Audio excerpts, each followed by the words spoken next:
So, like I mentioned last episode, after I say your name, do your whatever you want to do. Great. So, here we go. The Cutthroat Contessa, Victor, the Duel Master, and Eric, the Double Agent. Get Victor ready didn't for do it, so I'm not going to do it. Oh my God! Why? I was like, why didn't anybody move? I had nothing planned, so I'm like, I'm just gonna not do anything. You froze, bro. Didn't you do like a karate chop last time, or like? Yeah, but I was trying to do something new every time. I guess I could do a karate chop. I wonder if this is really how it actually happened, or like, what did producer do this time? So, Hey, yo. Oh, you heard Red? Yeah, Red. Yeah, he's old man cough. Is that Aaliyah, Raquel? no, that's Selena. Bidi bidi bumba. Oh my God, doesn't her killer come out in like a few months? I think so. Oh man. Old lady or not, you're getting jumped. You're muted. Yeah. You're muted. See, I'm just like, I'm like. Is this for the podcast or not? Or is this just for us? Just for us.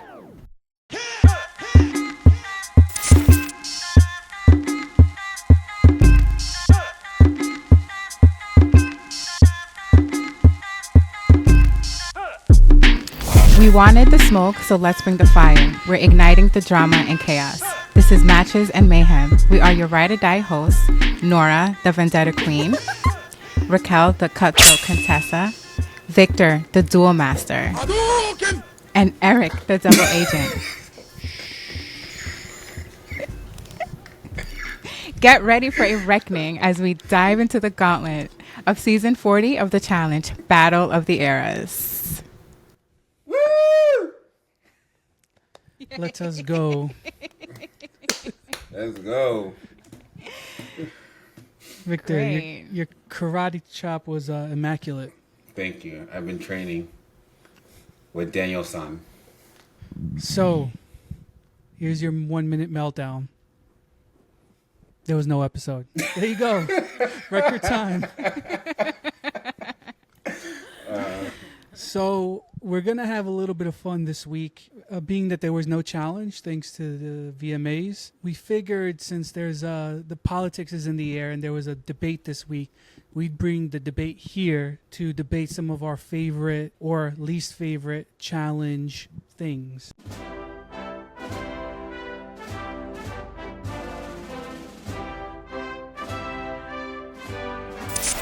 Round one, fight!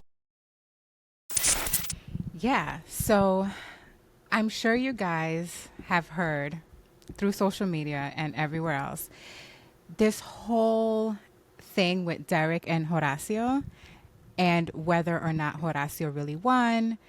Did Derek win? Is it rigged? What is the tea? 2 days ago, if y'all haven't heard, the producers actually came out and they spoke to one of the magazines. I believe it was like Vanity Fair, like someone credible. Basically what happened is the producers sat down with both Horacio and Derek and showed them raw footage of when they were given, when TJ was like reading them the rules. It was raw footage, unedited, 9 different angles were shown to them. And basically what we see, or what they see, is that one of the rules had said, the very last one said, if a peg falls out of a hole, it still counts. Horacio came out and on social media and he apologized because he was like, it was so long, the instructions that they gave them, that by the end of it, most of them were not paying attention.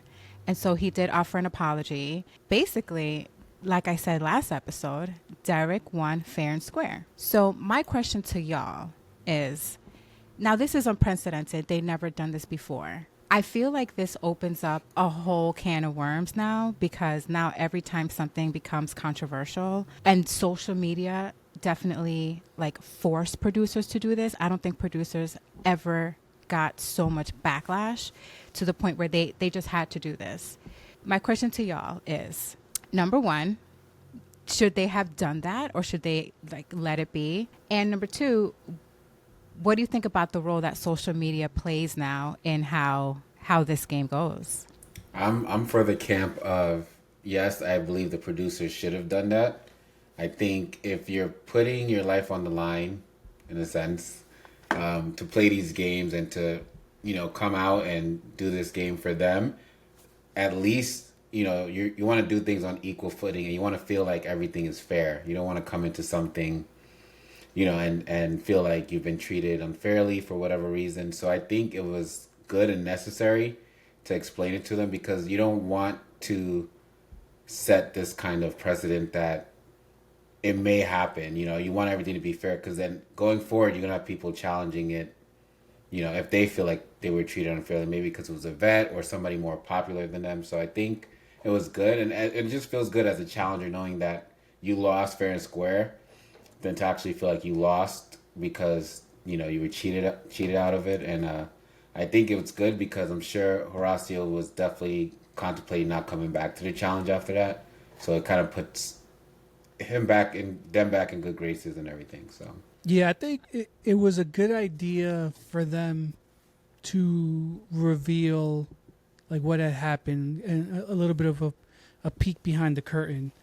But I think there's just like another example where they fucked up and now they have to kind of fix it on the end.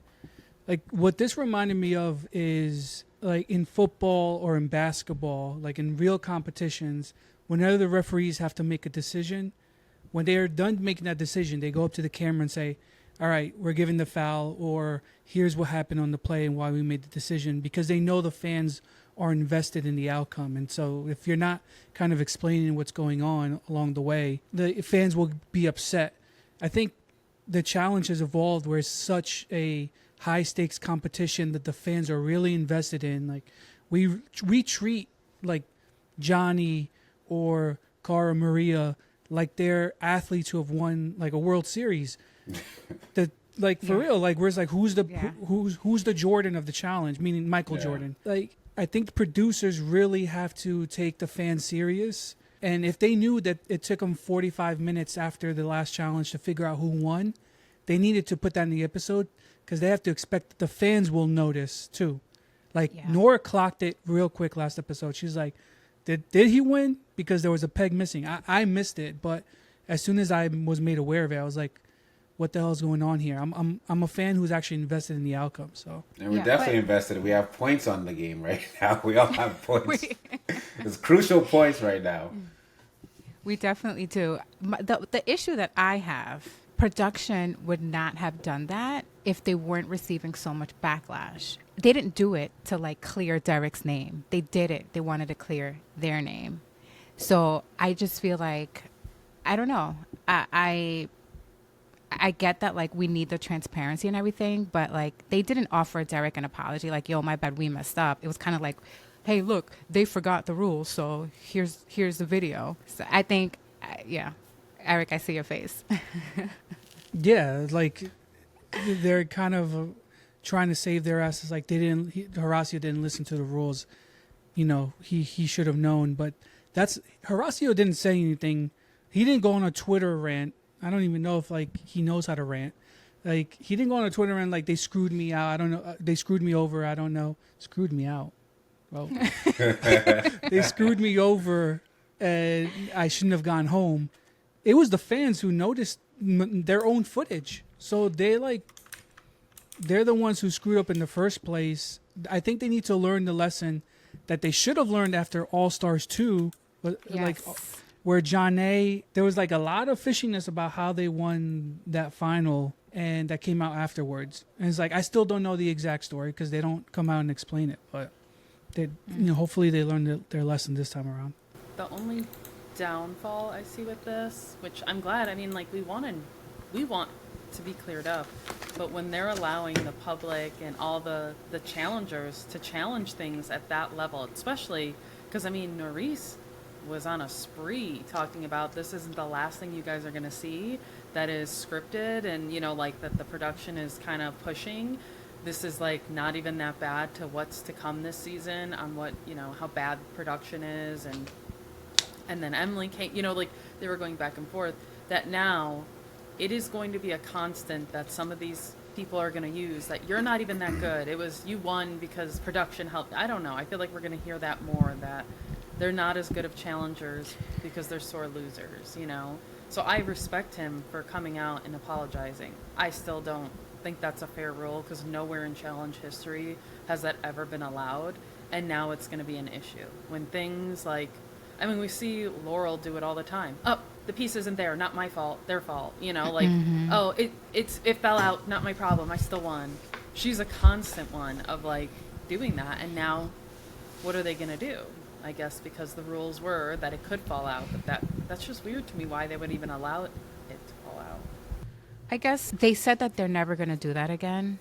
It's like a one-time thing to basically clear the air. But my thing is, it's like there's going to be more controversial moments. So how will they pick and choose what deserves, you know, a second look? And I just think it just opens up a can of worms. And for me, it takes a little bit away from the unpredictability of the show and the drama that it brings. Like, even though I read that article and I'm glad that like he won fair and square, I kind of liked that there was a little bit of drama. But then I also think, I don't know.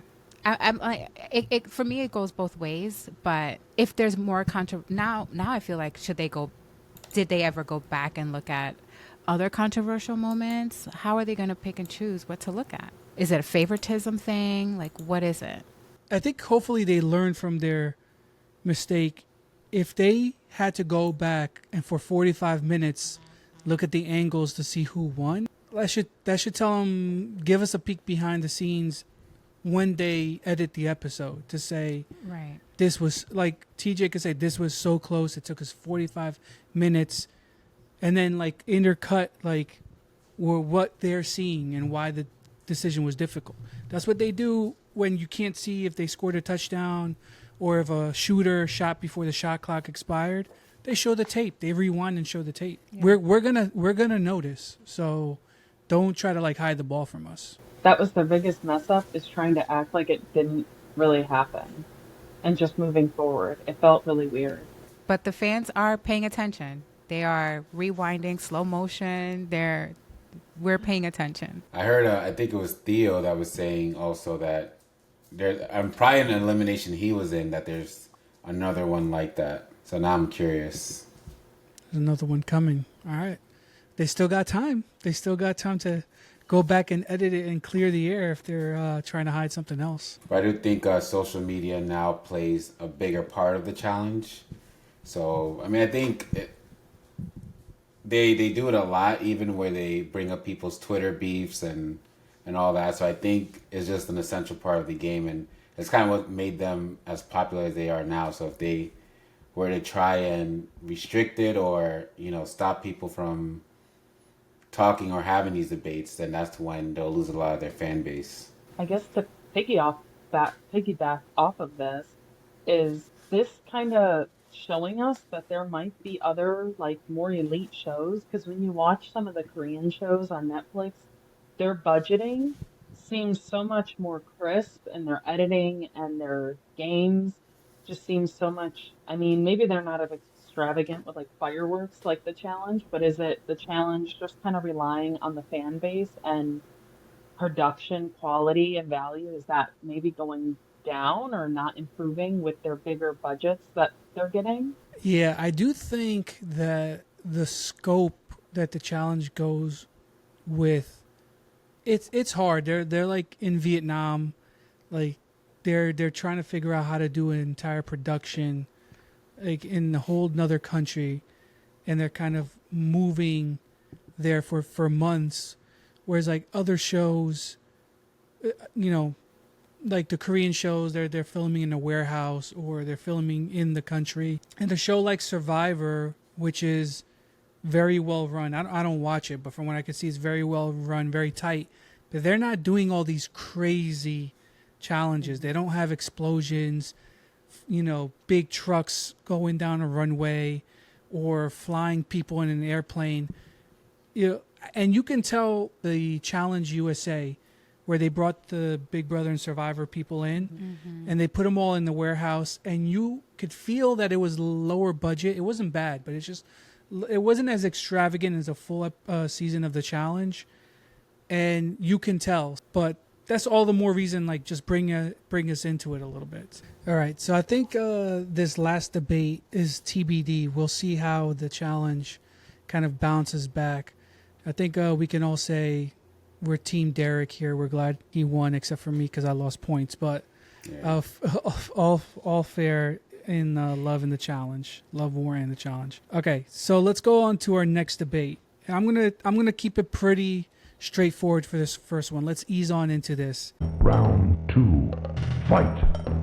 We've seen some crazy locations for the challenge, and all the challengers say it's just as much of a mental game as it is a physical game. But there are 2 challenges where I think they took the mental game to the max. The first was the island, where they secluded them on a remote part of an island, and they had to go and get their food and ration their food out of boxes that they got dropped in the ocean, and they had to survive that part on top of doing the dailies and the eliminations. So that season definitely stands apart in challenge history. The other one is Total Madness, where the challengers lived in a bunker, no sunlight, no fresh air, and the only time they got to go outside was at night. Which do you think was the tougher challenge? Total Madness or the island? I say the island 100%. Because those challengers come, by that point, they come thinking they're going to have this cool pad. They're running to go pick their rooms. And they show up, and what a disappointment that there is nothing. And I don't know. I just feel like that would be personally the worst. And I think their mental health overall, I thought, if I remember correctly, I feel like there was way more mental breakdowns overall over little things versus in the bunker. The only one I really remember, like the big breakdown that wasn't like just because they're fighting each other was it Nani with the cup of soup or something at one point? She like throws Yeah, the that cup was of crazy. soup or something. Yeah. So, but I think the island overall, like the girls that come and they're ready to be all cute, and it's just not it. Like, I think it was harder. I think they were mentally more drained because there's no real relaxation. I would say the opposite. I think the bunker would have been tougher for the challengers because you spend most of your day inside this like cave essentially with all of these people that you're competing against. If you don't get along with them, you can't go outside to get, fresh air. And I just remember like Bananas just being, everyone was just like, their mental state was just different. And I remember Bananas just talking about what a toll it took on him and the way that he described it. It was pretty awful. It was pretty bad. So, and I guess like I have that little piece of information of his anecdote. So I kind of, when you ask me, I'm like, oh my God, yeah, Bananas like went through this thing. So that's why I'm picking it. And also for me, like I get just thinking about being stuck under a rock. I don't even know where they were, but like it was like a sunless. It was like a shelter, like a bomb shelter. So yeah, no. I can't even go to the basement when there's tornado warnings. Like I'm like I can't. So I can't do a shelter thing. Like, I mean, that's fair. I did like in the bunker one though, because they couldn't get outside and get away from each other. So they all had to work out in that room. That was one of my favorites, to just watch Wes antagonize people. And, it was very like they could antagonize people a little bit more. But I just feel like when they think they're going to these beautiful mansions, but I'm sure, I mean, we don't see a ton of the food all the time. Sometimes we see like the catering bins.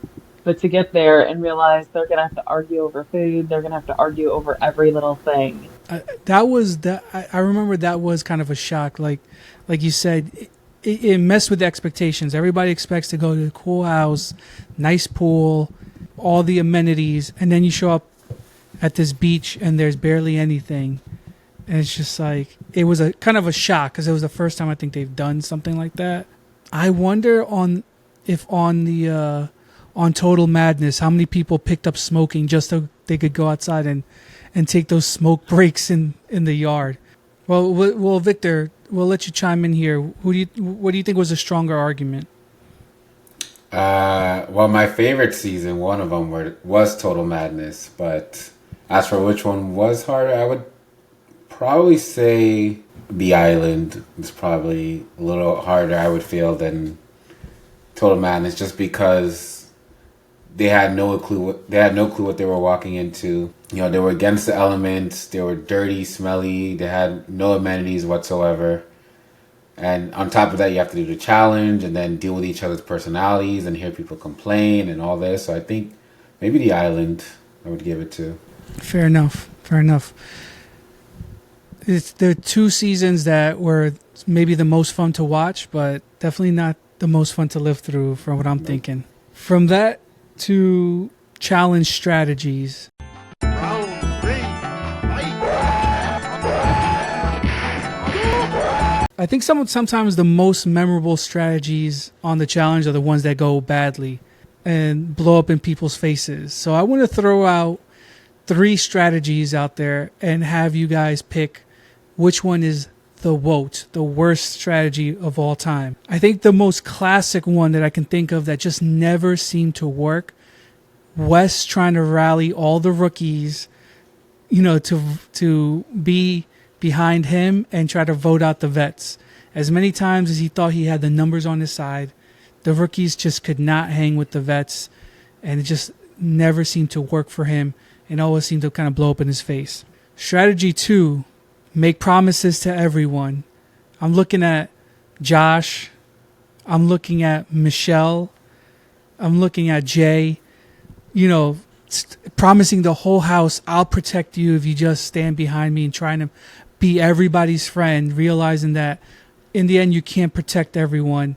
And then the third one, which is the most recent one that I thought was like insane, was pretending to be somebody's friend just to turn around and stab him in the back in front of everybody. So I'm thinking about Corey. On Battle for New Champions. Yeah. when with his ass on the line, just turned around to Big T, was like, yeah, I was never your friend. I was playing you the whole time. But and I'm actually having trouble remembering this guy's name, but this guy did it more secretly, but it was still just as like dumb. Was his name Samar? He pretended to be people's friends and like be cool with them, but was hiding the fact that his best friend was Jay, and was using this as like a way to get information and feed it to everybody Assad, else. I think Assad. Yeah, I think it's Assad. Like they were like best friends. He almost got into that fight with Kylan.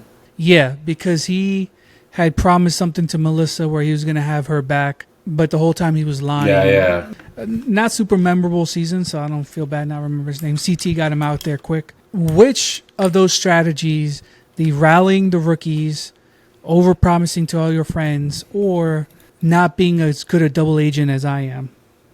Take your pick. Which is the worst? Honestly, I love it, but it has to be the worst, and I hate to say it, is Wes trying to rally always the rookies, because not only is he horrible at it, does it not work for him, that's gotta hurt your pride. That Johnny can go into any season and rally half the rookies behind him. It got harder later on in the seasons, but generally in the beginning, for many of seasons, his biggest competitor could go in and do it because he had a very good social game the way he did things. And Wes would just come in and it would be like almost embarrassing to watch because you were just like, what are you doing? So I say Wes. I'm stopping you here. I'm not gonna let you disrespect Wes like this continuously on my watch. Number one, Johnny was never one for the rookies. Wes tried to guide them. He tried to guide them and give them a fighting chance because he understood that the vets' main goal was to get out the rookies so they could have an all vets game. So Wes was just giving them a fighting chance. That's what he was doing. He had a concept. He had a concept of a plan, and the plan was to save the rookies and give them a fighting chance at the championship. That's what Wes did. That's not it. That's That's not exactly why what he he did did. it. We all know why Wes did it because he's dying to win and he couldn't be Johnny himself. He needed these young rookies to come in and do it for him, Hey, and Wes is, they I think, weren't a on board. two-time champion. He's not dying to win. He has the championship. You know, he just wanted. Wes was more about helping other people. You can see that in the season. He's like, you know what? I have money. I'm rich. Let me help these other people out. So I Like think I have like I have to when he stop you would call there. Casey a stupid bee constantly, that's as a rookie, stupid bee, move your ass. Yeah, I I could have see to that. interrupt you there, Mister Duel Master. I could not corroborate that Wes was trying to help out anybody else. I have evidence here that he's only trying to help himself to get them to vote for the veterans instead of him. where's the evidence? Where's the Cut evidence? to the evidence right here. Walking out there to do this in 20 seconds, and there's a bunch of dumbasses. Wes told somebody to put their foot in my face. So I think what he's doing, he's okay. Someone needed to put their foot in your face because you guys both sucked at all your eliminations. I'll make sure it's a knee in your. Don't worry. I'm gonna say the worst one because it's not Wes. The worst one trying to get everybody on your side, like making all your promises, and because at the end of the day, it gets back. The house likes to talk, and all it takes is one person saying one thing to somebody else, and then it spreads like wildfire. And now all of a sudden, nobody trusts you, and then you're on your way out.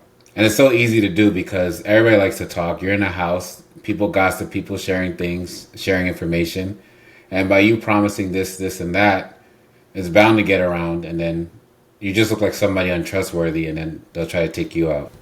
Some Does would it- does a- maybe argue with that though, that some of the greatest ones did do that, and they were, and they just said, well, it's like it gets to a point where somebody, I mean, Johnny's famous words the one season was, it gets to a point, what else am I gonna do? I have to turn on somebody, and nobody held that against him. But he But- was, that was, But Johnny never promised everybody. He had his select group of people that he probably talked to before the show or during the show, and then cultivated that. He didn't try to get Johnny's model was always kind of the opposite of Wes. Wes trying to get everybody new. Johnny kept the people that were already there. He might take in one or two new people during the season, but usually it was older people that have done the game already. Yeah, I think the worst strategy is over-promising, shaking hands with everybody, trying to be friends with everybody. Remember that one episode, that one season where Josh had to backstab someone and he was literally crying and hyperventilating? Like, I love Josh, so I felt don't. terrible watching that. I But loved it. this one strategy, that sounds very sadistic because he was really hurt. I loved it. Every second. One strategy that I think is the worst of all of those three options is Hold on. Sorry. Yeah. That's the next topic. That wasn't one of the options. well, I mean, We getting the there. That worst. wasn't one of the that- options. but We're getting there. But I that is will. my. I will let that you is- argue that one next. Sorry, you have to answer the questions that have been posed, please. We're not talking about immigration. Will come up in this in this debate, just not on this question. hide well- the dogs, hide the cats. Like I said 30 seconds ago, out of your three, the worst is over-promising and under-delivering. Fair. So nobody thinks that being a literal psycho and being to somebody's face, hey, we're besties, you can tell me anything, you can come out to me. This is what happened that season. Corey said, yeah, sure, you can come out to me. Just for the later that episode to be like, I lied this whole time. I'm not your friend. You're not in a safe space. I actually just texted your grandma that you're gay, and now she's disowned you. Like, that's what it felt like he was doing. That was psychotic to me. It's one thing to be like, play nice and not tell people your strategy. You're going after them, but to go and be in their face. I promise I have your back. You and me are like this. Just to be, when it's your ass on the line, to say to their face, I lied. We were never friends. The reason why that's not the worst is because, like, they were never, you just met 2 days ago. How are you best friends? How can you trust this person? At least with Josh, he goes on vacation with this person. They go to each other's things. So I know that they're friends outside of the house. So if this person wants to open up her secrets to someone she met 2 days ago, that's on her. Well, according to Josh, him and Tori aren't friends, and they hung out, went on vacations, and all that. So I can't really even trust anything Josh says. So, but 2 points on the whole being friends and turning back on. They're friends again. They're friends again. Okay, fine. They're friends again. Corey got far in the game, so I can't even say it didn't work for him because it worked out in his favor because he made it to the final. But at the second point, he didn't. I don't think he meant it. I think he said that to save his ass, and he even said that on the reunion that I think he generally did form a connection with them, but to save his ass, he had to say that in front of them. But I don't think it was a genuine. I think it was literally just to save his ass. I don't think it was a direct strategy. I think he tried to turn it into a strategy, but I think it was genuine. But at the end, it still got him to the end, so I can't even say it was a horrible one. Maybe not the best character-wise, but I would argue that strategy didn't get him to the end. First of all, he can never be trusted again. I think if he comes on in the challenge, nobody's like, yeah, I don't trust that guy. So he burned that bridge. I think he just got lucky that season ended up being Jay and Michelle versus Kyle and Horacio, and he kind of just played the background. And it was also a very weird final where how many people made the final? It felt like there was 10 or 12 people made the final. Yeah. It was a lot more. Yeah. Than usual. I think 8. Personally, I mean, it's a horrible strategy because you're right. I mean, but to me, it's not even that it's the worst of them. It's just the stupidest. Da, da, da, da, da. It's the one and only Digo Double G. Snoop Dogg. Da, da, da, da, da. It has no end game for you. You literally just. I feel like we'll never see him again. I don't think we'll see either one of those players probably for a long time until they're in another desperate, we have to throw some rivals. Oh, Big T and him because of this, even though they're friends. I think it's such a desperate attempt to be known and have your name remembered. And I still couldn't tell you Corey's name. Every time I heard it, I thought of the other Corey from Teen Mom. I still was like, who is Corey? He's not there. Literally, every time Corey was mentioned, she asked that. I was like, he's not there. So, honestly, I think it's a strategy of somebody who knows they are not going to be somebody that stands out for any reason on that show. And he needed something to kind of get asked back for. Because, I mean, if you don't, that whole season, I mean, it really was. A lot of people, I couldn't remember their names. I'm like, who is that? Who is that? I still can't remember. She hated that season. Horrible. She hated it. I think it was one of the worst seasons. That's all. Devin said it best. It was a championship of losers.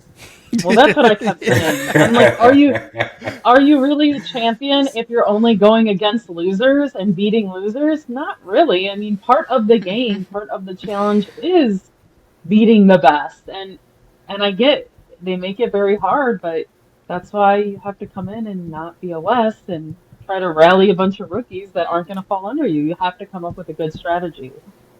Stop the West slander. I love West, but it's hard.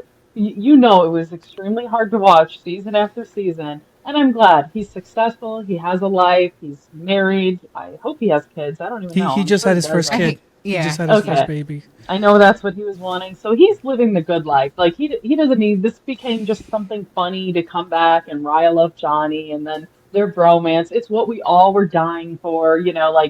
Thank you for letting us have that little last dream. I don't think we'll probably see him again.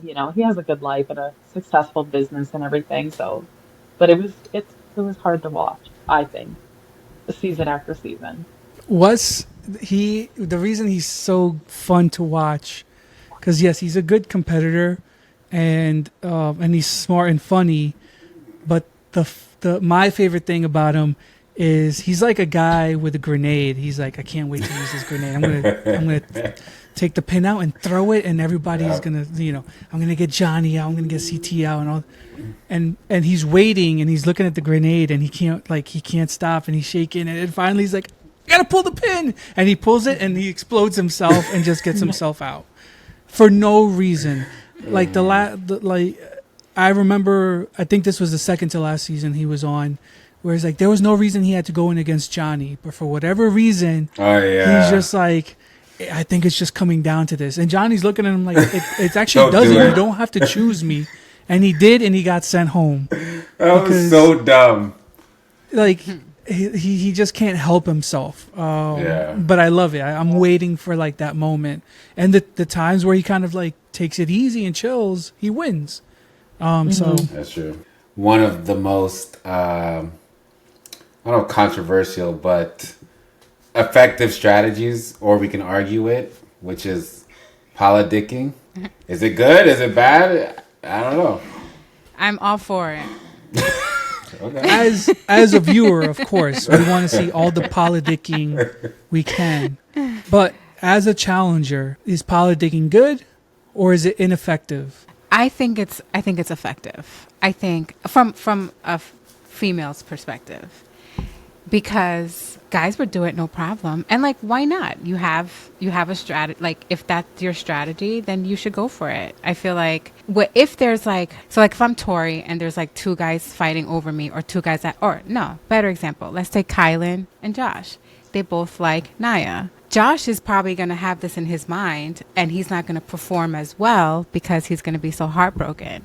So I think the strategy here is let them fight. Let them, like, now their focus is not on trying to win, but they're trying to play quién es más macho, who's the better man. And then, that sort of might ruin their game a little bit. It's like a mental game. I also think it matters who the player that you're politicking with has to be somebody that has influence and power. You can't it doesn't work if it's just random people. Like, I think politicking with Josh gets you absolutely nowhere. I disagree. But if you do it like a Johnny or, a CT, somebody that actually has more power and influence in the game, they could win challenges, they have connections and friends. I think that gets you it takes you longer in the game than just politicking for fun or with nobodies like Josh. I mean, you say that, but also when you politic with people like Wes, it only got you out of the game quicker too, because people didn't like Wes and they were all like, he's too much trouble, look what he does. Go after his little girlfriend, Kellyanne, and they got her off right away that season. I don't know. I don't know if they got her off, because I know she was like an elimination machine when she came out, but I don't know if that was another season. But I think it's a lot harder to do than to say. What do you mean by that? I don't know if that sounded dirty. Politicking, I just seen it blow up too many times. I think of Nelson. Like, Nelson he's very good with the ladies on the challenge, but I think sometimes it was more distracting than helpful to his game. Okay, Mariah. So Mariah is another example. Her whole season was about saving James. On any regular season, like, her anchoring to this kind of average player wouldn't have worked. Last season, also, Emmanuel was messing around with 3 girls. Kind of seemed to like work out for him, but I think, was it good for his game? I don't know. I think he just didn't really care. Okay, Johnny, help me. I remember Kaylee was getting bullied, and somebody threw her luggage like off a balcony because they thought that she had made out with Johnny.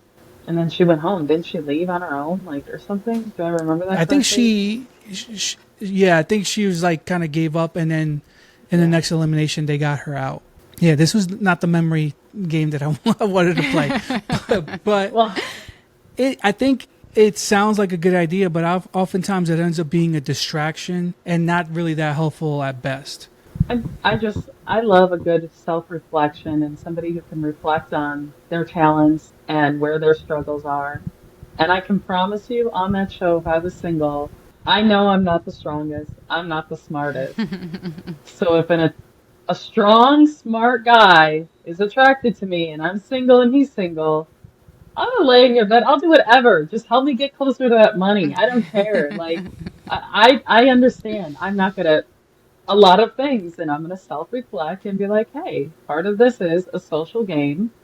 If Johnny's willing to lay in a bed with me and I have to cuddle with him a little bit just to make it to a finale, which, look, I know Nani has had good seasons, but a lot of her seasons, it was her connection to Johnny that pulled her through, and then Casey that pulled her through. Like, it was her friendships.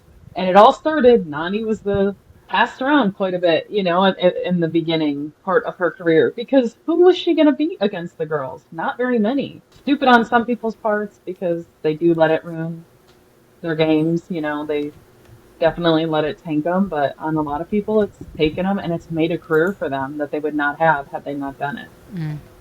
Nani Well does seem said. like the exception to the rule. Well, hasn't Tori also, been around the block a few times? Not knocking it. Shoot. But that her first Why, season, I mean, she you won came- your crack at Jordan too? Don't tempt me with a good time. Watch out now. So I never felt that she needed to do that for her game. It's one of those things, there's a fine line where it's like, I need to be with this person because they're going to save me from elimination, versus if I'm like with a guy and we're friends, I just know I got an ally there. So I know I don't have a vote against me, but I don't necessarily need them to continue on this game. I think there's like a fine line there where you hitch your whole game to somebody versus it's more just a social game. And I think some people, like in my opinion, and it might not be a popular opinion, I think she is very weak. I think she can't go through a season without having some really strong connection, best friend, or guy she's hooking up with to make it through a season. I think she's a girl who can't get along with a lot of females that are more feminine quality. I think that's why her and Anissa, and there's nothing wrong with that. There's a lot of girls like that. But her and Anissa get along. She doesn't really get along with a lot of the other girls on that level. Yeah, I don't think that Tori feels threatened by them. And You don't think Tori's threatened by Casey? And I mean, I don't mean that in like, can Tori be, like, does Tori think that she can beat her or not? I think there's like something about her personality, about her persona, something that Tori doesn't feel threatened by. So That's interesting. I always got the opposite feeling, that it wasn't Tori who had an issue with the other girls in the house, but that because she was cool with the guys, whether it was in a romantic way or just like chilling, that turned other girls off because maybe they had a crush on a good dude and she was like friendly with them, not necessarily like doing anything, and it was more the other girls, and I'm highlighting it, Amanda, who kind of feel threatened by that, and that's why they turn on her. I always felt kind of the negativity aimed at her versus her aimed at other people. I just feel like Tori's the kind of girl you shouldn't get close with as a girl. Like she'll pull a Corey from last season. She doesn't care if that means a guy will keep talking to her or somebody will give her attention. She'll be like, I feel like she'll throw away people at a drop of a dime if that'll give her male attachment that she wants. It could be. I also feel like, let's say the tables were turned on Naya, and Josh hooked up with somebody else and kind of left her out. And if Naya felt bad, some of the girls in the house would go over to her and be like, I'm sorry, that sucks.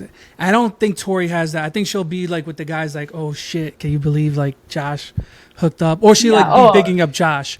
And that's the type of energy that turns. Yeah, because I think she's desperately wanting to be wanted by men. That's why I think she behaves that way. It's like a desperation of, see, guys like me. I really do. And I'm not trying to knock her, because a lot of people have those kind of issues. You really want people to like you. And a lot of women, it's you want other women to like you. So you have these best friends, and it's the same thing. It's just Tori's is with men. I think she acts like a dude, like, oh, she'll cheat on guys, whatever. But then you see she gets super sensitive about certain things. I'm like, so you're not a dude. You're not like, you just really want to act like we're buddies. And I'm one of the dudes, and we're cool, and they like me, and I'm a buddy. I'll eat somebody else's pizza. We'll laugh about it. Yeah, I don't know. People are going to kill me. She's not a fan of Tori, as you can tell. It's not that I'm not a fan. I just want Tori to do something. Like, please, for the love of God, people act like she's some great challenger. Please, I do challenge. Be great. Well, hold on. She won Ride or Dies she won with Devin, who is, I think, better than we thought he was, but also let's not confuse that he's not CT. So I think she elevated that team and won it with him, and they beat Johnny and Nani. But that's nothing to brag about, Johnny and Nani. Are you serious? Like, that whole Ride or Die season was a joke, too. It was I liked two it. competitors beat Johnny, in my opinion, because Johnny had, I mean, you're carrying her most of the way. Like, not to be mean, but, and she No, does step up 100%. here and there, but. To your point, every team I think had an A side and a B side. We knew who was kind of like the stronger one on that team. And that team on her team. It's kind of she was the A side and Devin was kind of the B side on it. I would disagree with that because without Tori might have some athleticism, but without Devin and his mind and being able to solve the puzzles and come up with a strategy, she hasn't gotten far without it. So I think it's more they complement each other and it's more 50-50 than Tori. And I think in the final it's all about setting that pace. And I would argue that she was setting that pace on those runs. And yeah, when it came to it, they were able to build their lead, especially in that final with the bricks and getting through that maze. Yeah, Devin was huge in that because he was able to figure those puzzles out. But they only get that lead, because she's setting the pace. I don't know. I think just to settle the debate before, a warning out there: Polidicking. Just leave it to the guys.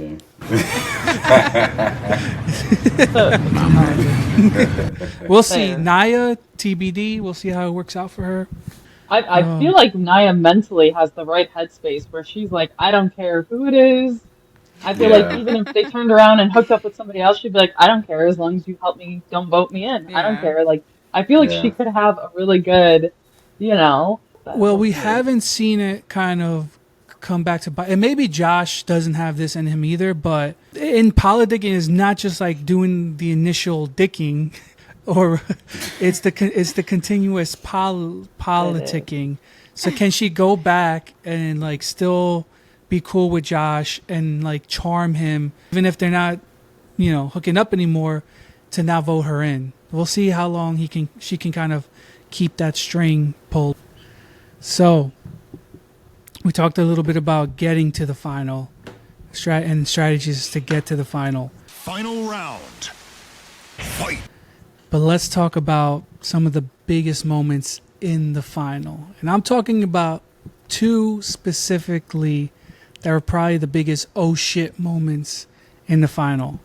Johnny stealing the money from Sarah and Ashley stealing the money from Hunter. And I say stealing lightly because if it's part of the game, it's part of the game. It's all fair, love, war, and the challenge. So I'm gonna throw it out there. Which one was more fucked up, and which one was more justified? They were both justified, in my opinion.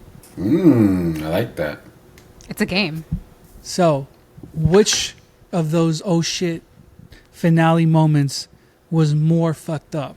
I was just gonna say, I don't feel like the Ashley and Hunter one was fucked up at all. I feel like he should have known. Yeah. I mean, how they didn't get along. I mean, I wouldn't give him the money either. And the way they behaved, I would assume he wouldn't have given her the money either. He definitely wouldn't have. Would. No, yeah, I'm like they hate, like they hated each other all season. So, I mean, sucks. I don't know. Definitely the Johnny one was way more fucked up. Not way more. To me, I loved it. I was all for it. I thought it was a great move. I thought it was great TV.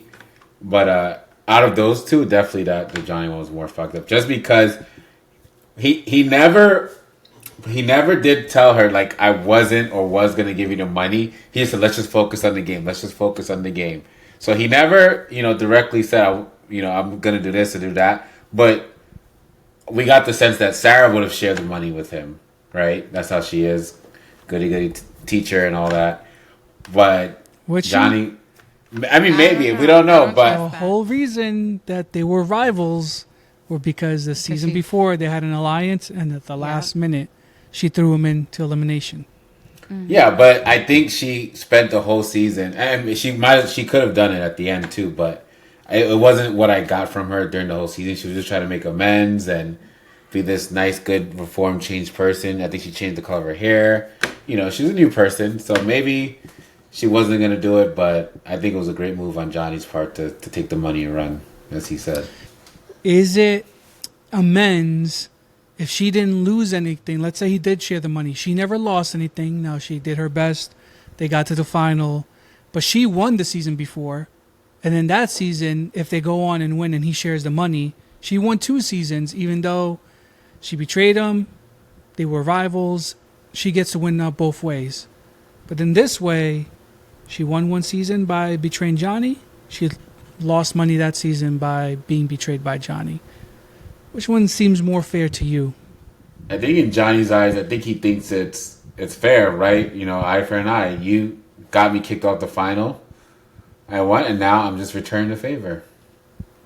Now, when you say she betrayed Johnny, like the season before, did she promise him anything? Like, I won't throw you in, I promise? Or he just didn't think that? They were in an alliance the whole season. Right. Now, yeah, okay. There was a third team there. I can't quite remember. Leroy was down for elimination and his partner. There was another team that they could have thrown in, but instead they threw in Johnny. She didn't have to vote Johnny. I'm trying to decide if Johnny betrayed her then. Like, did he promise her anything? I don't know. I don't. I think it was fucked up, yeah, but I think, like, I don't know. I don't think Johnny betrayed her, like you said. Yeah, I don't think he did. I think he was very careful with what he said and how he said it. Mm-hmm. Like, he made her know, like, you know, let's just focus on this. Let's focus on this. You know, he just kept saying that through the whole challenge. She kept asking him, "Are you Johnny? You gonna share?" Like, she kept like asking him. So, but I think he was very meticulous with his words and what he was saying. I don't think he betrayed her. I think he just made his decision and that was it. Yeah. Now let me pose this. Should he have told her to start, if I win, I'm taking the money? No, because he needed her. He might have needed her to get. Well, they still had to be the winners of the challenge. So if you tell her that you kill her morale, she's not going to want to do it, and then nobody wins the money. She's going to quit. She would have quit. I would have quit. There's no point. She could have still tried to both win individually and as a team, so she had the choice whether to keep it or not. But you can see also, like, each round, like, she would have seen it each round. Like, okay, wait, he won this one and this one and this one. If we win the whole thing, he's going to win the money. So I'd rather him not get the money and I'll throw it at the end, you know? So telling her would have been the worst thing for Johnny, which is why he didn't and he won. But if he would have told her, it definitely would have killed her morale. She wouldn't have tried hard enough. She may have quit. It wouldn't have lighted a fire under her to try and beat him. I think it would just backfired on Johnny. So does that make her more fucked up? If she's like, well, if you're gonna take the money from me, I'm just quitting here. So I'm taking money from you twice. Last season when I threw you in, and this season by not sticking it out to the end. No. I don't think it would have been more fucked up. She's doing what would have been better for her, which is like, if I knew that if you and I won, you weren't going to give me the money, then what do I care if you don't get the money? I don't have the money. Like, I don't care. At the why end are you busting your ass for you not to get any money? Makes no sense. All right. So I think what we're saying here is Sarah's a terrible person no matter what. There was no redemption for her. She was always destined to be fucked over. Yes. Yeah, basically. Especially when you're playing with a big dog like Johnny. I mean, what did you think was going to happen? Johnny's thinking 3 seasons ahead in every season. So as soon as she did that, we all knew, like, oh, she's going to pay the price. And I think that's why she's never going to come home. His mind was made up. As soon as she did that, he made up his mind that he would get her back any way he could. Next season, 2 seasons. If she was in any one of those games, Johnny was going to get her back. I guarantee it. Even if he lied to her face and said, "Oh, it's over, it's fine," he was going to get her back. One thing we know about Johnny is he will hold that grudge as many seasons as he needs to. Like. So, by the way, I want to bring up something funny that Raquel actually brought up to me about Sarah, because she was invited to this season. So, Raquel, do you want to share why she didn't come on? Yeah, so she told the producers that she will only come on if there's like a therapist on site, like mental health services on site. And I guess when they gave her response, she was like, what would it look like? Like she wanted to know a plan for their mental health services. And I guess they said no, so she didn't come back. Yeah, that's why we're watching. It's for the craziness. I mean, I know that sounds sick, and we're very sick individuals that we love the drama and stuff. But I'm sorry, I don't want when Nani was going to throw her cup of soup for a therapist to step in and say, "Why do you think you might be throwing that cup of soup?" No, let that girl throw her cup of soup. We've been waiting for it. You know, like I know that's horrible, but I always say it's trash reality TV. That's why we're watching it. I want to watch my trash reality TV that's just off the wall, weird. But better yet, this is matches and mayhem, right? We like the mayhem. We like setting the fire, watching it explode. So I mean, it's all good. That's why we're here.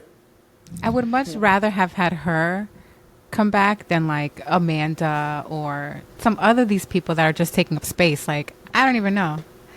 I don't know what some of these people are doing here. Yeah, I would have subbed her out for Amanda. Oh yeah. I think she would have been in the green era, so it'd probably been like Aviv, like so. Yeah, fine. Yeah, two, right? Ever two, yeah. I mean, I do respect her. Like, don't come. I mean, your mental health is 100% priority over this show. I don't respect it. I don't respect it. You know why? Yeah, but she made some money off the challenge. I don't respect the decision. She made money off the challenge. She didn't make nearly enough money for her to be at her house and be like, I'm having a mental health episode. Therapist, come here right now to my house and give me therapy. Because that's what she's asking for from the challenge, is to have somebody on site 24/7 that whenever you need them, they come into the house and talk to you. You don't have that shit here in your own house. You don't have, you wait, you make an appointment, you wait to your weekly session, you fucking buckle in and fucking live life. But now you're going to say to the challenge, that's taking advantage. That's being so fucking pretentious. I'm all about mental health.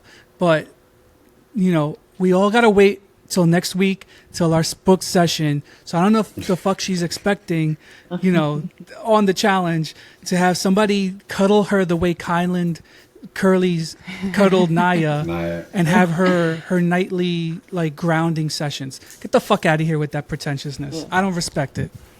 And I mean, like, part of the challenge, it's physicality, but it's also a mental challenge. So having a therapist is going to defeat the purpose of like the challenge. You're being challenged. Take your resiliency exercises. You're not like fucking everybody else, man. Shit. Yeah, damn that. I just when are you gonna get your therapy? Like after the challenge, or like when you're supposed to be like like I don't know. When would you be doing? I don't know, girl. Just stay home then. At that point, like that's how I feel like. His peg was not in there. I know it. Give me my therapist right now because I want them to explain how to cope with the pegging that fell out. Like, stop it. Like, no. No. Yeah, no. That, it doesn't make sense. It's reality TV, and I'm sorry. She backed down from the embarrassment of having played on national television and didn't want to be put in a situation where she had to confront the person who fucked her over. Mm-hmm. Yeah, 100%. All right. She's throwing a tantrum. It's been what, 7 years now? Yeah. 7 years, and the therapy hasn't helped enough for you to be able to be in the same house as Johnny? It ain't going to help on the challenge. Then. Yeah, never become a therapist, okay? Damn, that hurt me. She'll be forgotten. She'll be one of those like big challenge. I mean, honestly, I forgot all about her until we talk about that. You know, until we talk about the whole Johnny thing, you forget about her. Which, I mean, that's fine. Then just stay, but don't even like sit there and ask for a therapist. Just say no, thank you. I'm staying home, and that's fine. You know, if that's the journey you're in now, is raising your family, and you're not willing to leave them and go through that, then don't. Nobody's gonna make you, but stay home. It seems like although we are okay with Johnny's decision, that his reasoning was more fucked up than why Ashley stole the money from Hunter. I would say it's the same thing in that Hunter had to complete the challenge with Ashley for her to win the money. So in the end, as much as she didn't like him, she needed him to complete that challenge. So is it still okay for her to steal it and not tell him that she was going to steal it so that she could get the money? I mean, he hated her. I think he hated her more than she hated him. So yeah, I'm not gonna give you money. What do I care? Like, let's do this and may the best person win. I mean, that's when we talk about a real challenger. I mean, like, well, you're the best of the best, and that's just what happens. You got the choice to keep it or share it. And unfortunately, she was paired with somebody who they've never gotten along the whole season. I mean, I don't even fully remember what ignited it, but I remember, I mean, like, he was calling her names and she said Yeah. things and I mean, what I think is because there was a point where they did hook up. I don't know if it was on a season or off season, but I know that they had a thing. I think she just broke his little heart, and he's still so heartbroken that his way of getting back at her is to act like a little bitch. Like, calling her all these names. Her taking the money was more, to me, less about she wanted the money to herself, but more about teaching him a lesson. Like, you don't talk to somebody that way at all, under any circumstance. Like, you're going to go on TV and talk about her mother, talk about her in the most disgusting way. So self-preservation, I look at it, that was her self-preservation moment. And she took it, and good for her. This fucking idiot. I cringe. Victor, do you think Hunter would have kept the money if he would have won between A million them percent. two? A million Is that a real percent he would question? have. A million percent. Because he acted like he actually shouted to her, I would have never done that to you. He would I would have have. never done that. He would 100%. We don't believe He was him. cursing her out the whole time, talking smack about her to everybody, cursing out her family, threatening her family, I think, as well. So, yeah, 1,000% he would have done it. I forgot about that. He did make some threat about her family, and I don't remember what it was, but it was He like a did. threat on her family. He did. Yeah. You should have known damn well right then and there. If you threaten something on my family, you ain't getting a penny. I don't give a shit. You would have to pry it from my dead hands before I'll share that money with you. Like, so there you go. You got what you got. Yeah. Maybe you'll think a little bit more before you talk next time you're ever invited back. Do you think that he was surprised? He acted surprised, or I don't know. I guess that's the question. Do you think he was surprised, and does his reaction show that he was surprised that she took the money? They knew that whoever won was going to have that decision, and she barely squeaked it out. And Okay. that's why he says, like, I would have never taken the money from you. I would have never stolen the money. Lies. Yeah. He doesn't even believe that. That's not. He I do would have think done he it. was shocked, though. I think Hunter is such a near-minded person that, I mean, you wouldn't say some of the things he said if you had any real thought process. So I think he truly probably thought that she would share it, that she would feel bad, and this would be like, see, let bygones be bygones, da da da, type thing. So he probably was shocked. Yeah, I think his reaction was disbelief and like maybe full of regret. Like, oh man, like I, fucked this up for myself. Maybe if he's smart, maybe that's what he would have been thinking. But yeah, I think he was shocked that she beat him. And then I think it was also an oh shit moment for him. Like, he felt like an idiot. I had secondhand embarrassment. Like, he probably felt like shit. And then he had his buddy, like, oh, yeah, she's a bitch. Like, shut up. That was what I was going to that say. Nelson? No, Was it it was Joss. Nelson? Joss Joss. is Oh, just yeah. a big a bitch as Hunter, because he was sitting there crying for Hunter. First of all, bro, I I'm remember. not against crying, but you're crying over this, like fucking find your balls, and then you look at her as like, how could you be such a bitch? Like, that's what got the money stolen from him in the first place. Yes. Was looking at women and calling them a bitch to their face with no consequence or ramifications. Guess what? What goes around comes around. I just think the more I see things like that, I realize I could never be on reality TV because I will throw your family into every conversation. If you start throwing things at me, I'm gonna call your mama, your grandma, your sister, everyone in your family the same word you called me the whole season. You wake up in the morning and I'm gonna remind you, your mama's a bitch. Like, that would be me. That's why I'm not meant to be in these kind of settings, because I got a vile tongue when I need to, you know? And I'm like, so the fact that, you know, I know Ashley and him fought, but a lot of these competitors, they hold it together pretty well. They're pretty strong. I'll up the score with you. Like, I'll meet you where you're at, and I'll go even lower than you on that. If it's unprovoked. Because sometimes I'm like, oh, I probably deserve that. That was, you know. Cut to Victor being like, the debate here is, you know, both were justified, but maybe Johnny's intentions were a little more fucked up than Ashley's. But you know what? This ain't no kumbaya shit. Kumbaya, my lord, kumbaya. Do we think Ashley would have shared the money if it was maybe a different partner? Not that they're like best friends, not a best friend, but just like another guy. Do we think she would have shared if they just didn't have that intention through the whole season? I think so. Yeah, I think so. You know what's funny is, like, I've watched that scene so many times. She feels bad. Like, her decision, like, okay, Johnny, and he said this, he's like, I did it more to create TV history than to really fuck over Sarah. So to him, he's just thinking, is like, oh man, if I do this, how crazy would it be? And he did it. He's not feeling bad at all. He's doing calculations how bad the backlash is going to be, now how he feels. Ashley, when she did it, she's feeling like, oh, this is going to be fucked up. But it's like, it turns almost instantly because he can't help himself and he starts cursing her out.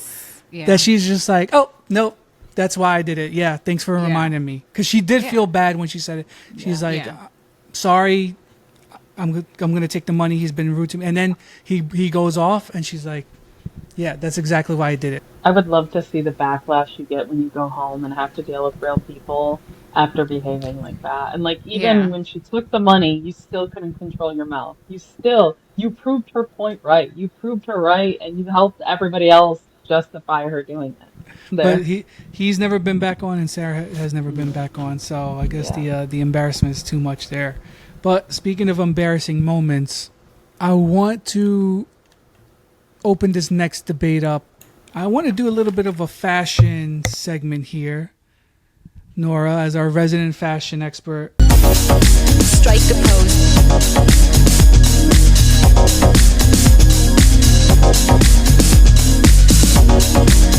There's been some great looks on the challenge over the years, but I gotta say, some of the best looks have been served by the guys having a little bit of fun and going in drag.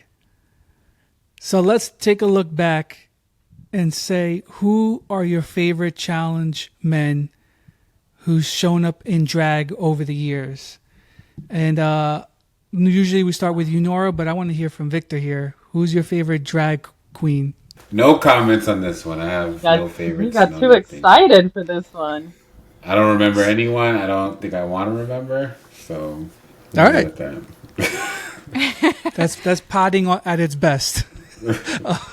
Nora, if we could go take a trip down memory lane, does anyone stand out to you as especially fierce when they're in their best queen moment? Kyle. I remember Kyle vividly now that you said that. Yeah. It's some people stop at just the wig and the clothing, but I think he went like full makeup and everything. Yeah, too. yeah. That's why I think I remember it so well, because like I think even a couple of guys were like, "You're actually kind of attractive," like making a joke of it like that. Which, I mean, fair enough. I do know Johnny is a constant. We see Johnny a lot of times, and I think just in the season, wasn't he at the toga party in like a wig or something? Am I remembering that wrong? Yeah, I think so. And then Jenny picked him up. Yeah. Oh yeah. Raquel, any drag moments that stand out for you for the men? Oh, I know that Johnny, this wasn't on the challenge, but he dressed up in drag for one of RuPaul's drag cons. He was like, Johnny was a guest. So, I mean, he looks good. Victor, any still nothing? I'm drawing blanks here. I think the only one I remember is the Tyler one. I think. Like off the top of my head. What was it that made that one so memorable to you?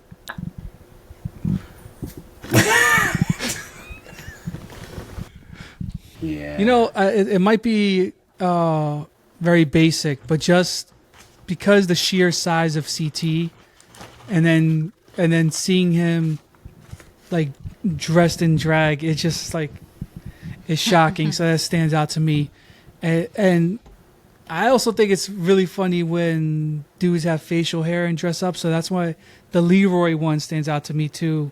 I think he was wearing a blonde wig. I might be wrong about that one, but wearing a blonde wig and then having the goatee is just like, it's just a funny image to me. So How come there's just certain personalities like CT and drag? He's still so adorable. It's like it's CT and drag. He's just a big boy dressed as a girl. Like there's something about him that's still so endearing. Like from our men in drag to our women in costumes, I want your guys' opinion to debate who served some of the best looks in costumes over the years. And I have a list here of ones that, you know, I think stand out a little bit. So I think this one's for the fellas here.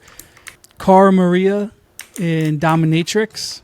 Jenna as a Playboy bunny. Nani as a sexy nurse. Cam as Cleopatra. Nerisse as a red hot devil. Janae as Catwoman on All Stars 2. And then a throwback, Veronica as a sexy pirate. you're still missing the best one. You're not Rocky Horror, right? I knew I felt like she was gonna say that. I knew she was gonna say that. You're over there Googling away all these photos. Google that one. Look that one up. I still get nightmares. That's a scary one, man. I'm gonna go with Cam. Me too. I'm gonna go with Jenna. Jenna? Yeah, Jenna. Or Janae? Jenna. Oh. Not Janae. Okay. I mean, they're all great options, great costumes. I love them all. I'm glad to see it. I will go with Jenna's. Very exquisite. Jenna as the Playboy bunny. Tell me why. Timeless. It's a timeless design. You know, she filled it out nicely. You know, she picked out her costume nicely. It was intention behind it. It was deliberate. And I think it fit her personality at the time. So Raquel, any of those stand out for you as looks that you liked? Cam's. I mean, do I have to explain?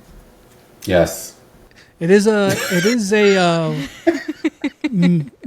vocal medium. Like I want to know. I don't remember it. That's why I want to see it. I can't. Describe it in great detail, please. No, I'm just obsessed with Cam. So her or Janae, I would say, like, you could put Janae in a garbage bag and she will like make it look really hot. So really, Janae, Janae fan over here. Okay. Yeah, I am. Nora, it seems like you're a little bit in agreement on the Cam pick. Yeah, she looked beautiful. I mean, she's beautiful. Anything, she's stunning. But I think she looked very pretty, and I don't know. I just thought it looked good.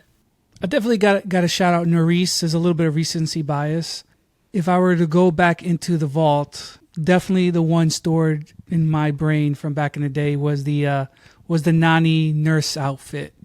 I don't have to go too deep into it. I mean, Nani in the nurse outfit back in the day, timeless. You know, nursing. I remember that one. One of the world's oldest professions. You know, nursing and sexy nursing. Fashion has definitely been a staple on the challenge over the years. Speaking of Tori, she does have a children's book out. If you guys want to buy it, or if you want me to buy it for a penny, I could get a Tori dealing the book. It's called The Adventures of Bumblebee and Koala Pair. In this delicious 860-word picture book written by Tori Deal, two sweet friends set on an adventure to find out what happened to their beloved syrup. Yeah. I'm good. I think we'll stick to the curriculum. That's cool. I would only buy it if she did it about the challenge, like made it like the characters of the challenge in there somehow. That's the only way I would do it. I'm saying if she had like a banana in the thing, just like Yeah. And if she did something that was kind of creative to get them all in there somehow and like tell a funny story, I would totally buy it. Bananas would obviously be a banana in her book. What kind of either animal or fruit would Devin be? It would be like a blackberry. Is it a blackberry? Yeah, like a blackberry. I don't know. Nobody really eats those. So, like, they just leave it just rots in the fridge. Okay. So. I feel like Josh would be like an Eeyore type donkey. 100%.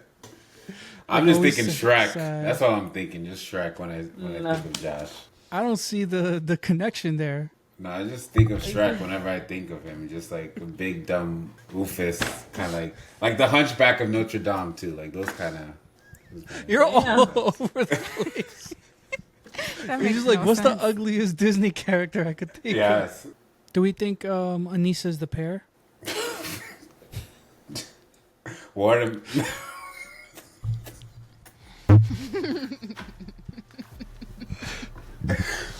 I don't think there's any more debate topics. We have reached the eating dogs and cats portion of this debate.